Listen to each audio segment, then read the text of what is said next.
भगवान ब्रह्मा और भगवान विष्णु को सबसे ज्यादा प्रिय है खीर, आटा सिका हुआ का जो सीरा बनता है, पंजेरी बनती है, तो भगवान ब्रह्मा और भगवान विष्णु की प्रियता है। भगवान सत्यनारायण जी की प्रियता प्रसाद। देवी को प्रिय है चना, हलवा, सीरा, पूड़ी। सरस्वती जी को, राम जी को, दत्त को, भगवान नारायण को प्रिय है केसरिया भात।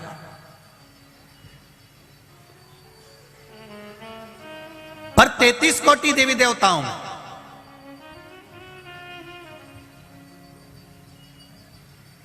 केवल एक भगवान देवाधिदेव महादेव ऐसे हैं जिनकी प्रियता केवल बेलपत्र और पंचामृत। आप जरा अच्छे से समझ जाना, बहुत ध्यान लगाकर सुनना। बेलपत्र और पंचामृत है तो कहां पंचामृत तो स्नान के काम आता है भगवान को। दही चढ़ाओ, पंडित जी बोलते हैं, दूध चढ़ाओ, शहद चढ़ाओ, शक्कर चढ़ाओ, दूध चढ़ाया, जल चढ़ाया, गंगा जल चढ़ाया, ये सब तो हम भगवान के स्नान में काम लेते हैं। नहीं, अगर आप शिव जी को एक कटोरी में पंचामृत बनाकर ले जाते हैं, दूध, दही, शहद, घी, शक्कर, ये सब मिलाकर यदि आप लेकर जाते हैं और ले जाकर भगवान शंकर के सामने समर्पित करते हैं, एक बेलपत्री अशोक सुंदरी, अभी तक आपने जो बेलपत्री चढ़ाई है अशोक सुंदरी के ऊपर, डंडी का मुख जहां से पानी बहता है उस ओर रखा जाता है।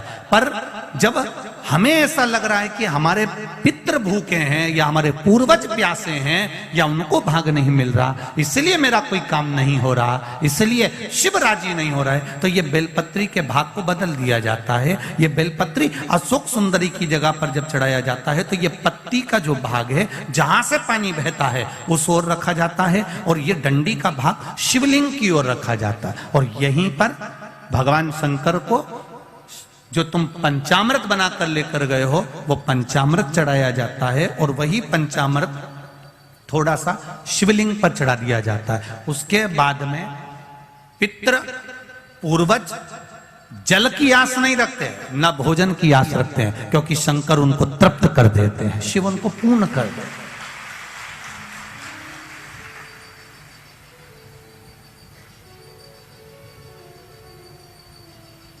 एक अंतर आप थोड़ा सा ध्यान लगाइएगा। दूध, दही, शहद, घी, शक्कर सब मिलाकर कटोरी बनाकर फ्रिज में रख दो या फ्रिज के ऊपर रख दो या रसोई घर में रख दो। दूध, दही, शहद, शक्कर मिलाकर पंचामृत मिलाकर वही पंचामृत शंकर जी के सामने ले जाओ, वही पंचामृत सत्यनारायण भगवान के सामने ले जाओ, वही पंचामृत भगवान की पूजन में ले जाओ।